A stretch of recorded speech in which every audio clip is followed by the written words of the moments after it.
आइए देखते हैं। बदलेंगे वर्षों पुराने कानून। मोदी सरकार जो है ये वर्षों पुराने जो 3 कानून थे, भारतीय दंड संहिता 1860, भारतीय साक्ष्य अधिनियम 1872, आपराधिक प्रक्रिया संहिता 1898, इन तीनों का बदलाव किया जा रहा है। तो मोदी सरकार ने अभी कल यानी शुक्रवार को यह विधेयक लाया कि इसके स्थान पर इसमें कुछ परिवर्तन किया जाए, क्योंकि यह जो है अंग्रेज़ों के शासन का अधिनियम है। तो अंग्रेज़ों ने क्या किया था कि अपने सुधार के लिए यानी जनता को अपने कब्जे में करने के लिए इस तरह की संहिता यानी इस तरह के कानून बनाए थे कि उनको किस तरह से दंड दिया जाए कि उनके अंदर भय पैदा हो, डर पैदा हो और वे अपना सर उठा के न चल सकें। इसी कानून को मोदी सरकार ने ध्यान में रखते हुए शुक्रवार को संसद में इन्होंने यह तीनों को सुधार करने के लिए यह कानून बनाया है। तो इसमें हम देखेंगे, सबसे पहले हम देखते हैं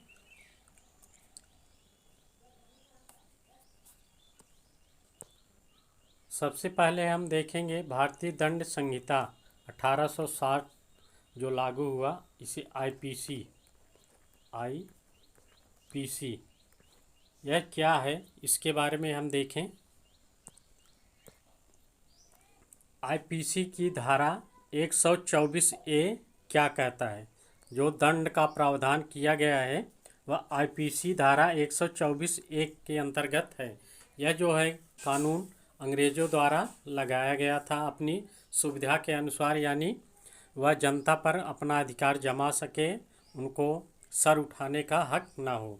तो वही कानून अभी तक चल रहा था, जिसमें क्या है राजद्रोह से संबंधित है, यानी राज्य से जो विद्रोह करेगा, राज्य के प्रति जो विद्रोह करेगा उसे भारतीय दंड संहिता आईपीसी की धारा 124 से कहती है।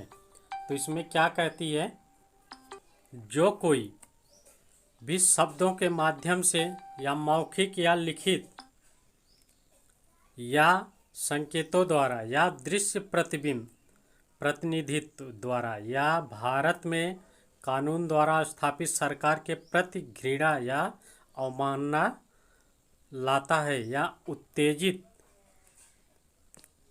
करने का प्रयास करता है, उसे आजीवन कारावास की सज़ा दी जाएगी।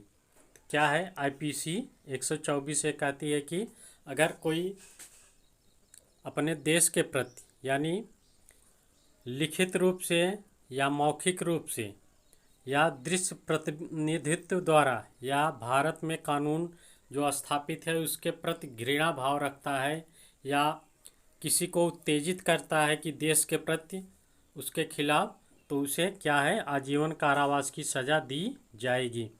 इसमें क्या है जुर्माना जोड़ा जा सकता है, आजीवन के कारावास की सज़ा के साथ जुर्माना जोड़ा जा सकता है या कारावास जो 3 साल तक बढ़ाया जा सकता है, उसमें जुर्माना जोड़ा जा सकता है। ठीक, तो ये क्या है आईपीसी 124 ए कहता है, जो अंग्रेज़ों के शासन से चला आ रहा है।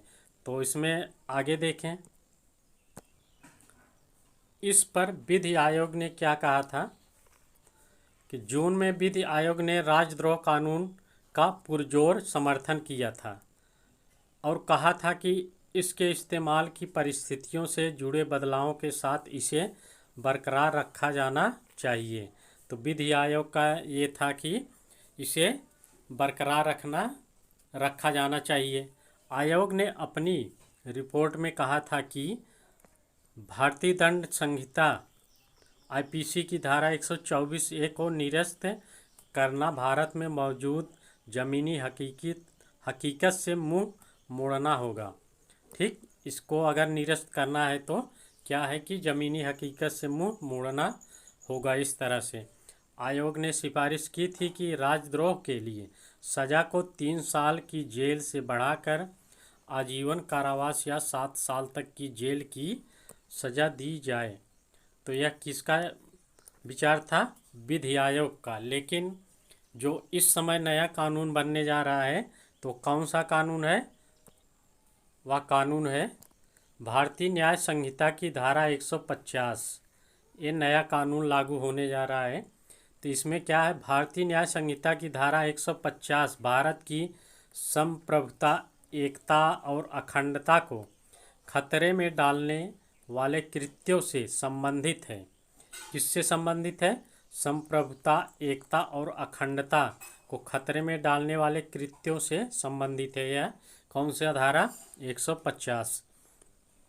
न्याय संहिता की इस धारा में अलगाव, सशस्त्र विद्रोह, विध्वंसक गतिविधियों और अलगाववादी गतिविधियों का संदर्भ जोड़ा गया है। इसमें कहा गया है, क्या कहा गया है? जो कोई भी जानबूझकर या शब्दों के माध्यम से या तो मौखिक या लिखित या संकेतों या दृश्य प्रतिनिधित्व या इलेक्ट्रॉनिक संचार या वित्तीय संसाधनों का उपयोग करके या उत्तेजित करता है या उत्तेजित करने का प्रयास करता है और अलगाववाद या सशस्त्र विद्रोह या विध्वंसक गतिविधियों को उत्तेजित करता है या प्रयास करता है या अलगाववादी गतिविधियों की भावनाओं को प्रोत्साहित करता है या भारत की संप्रभुता या एकता और अखंडता को खतरे में डालने का प्रयास करता है तो डालता है, या इस तरह के किसी भी दृश्य में शामिल होने या करने पर आजीवन कारावास या 7 साल तक के कारावास से दंडित किया जाएगा। तो ये नया नियम है जो लागू होने जा रहा है। ये ठीक एक कौन सी धारा है? 150। धारा 150 जो है 124A के स्थान पर लागू होगा। तो चलिए अब आगे हम देखेंगे।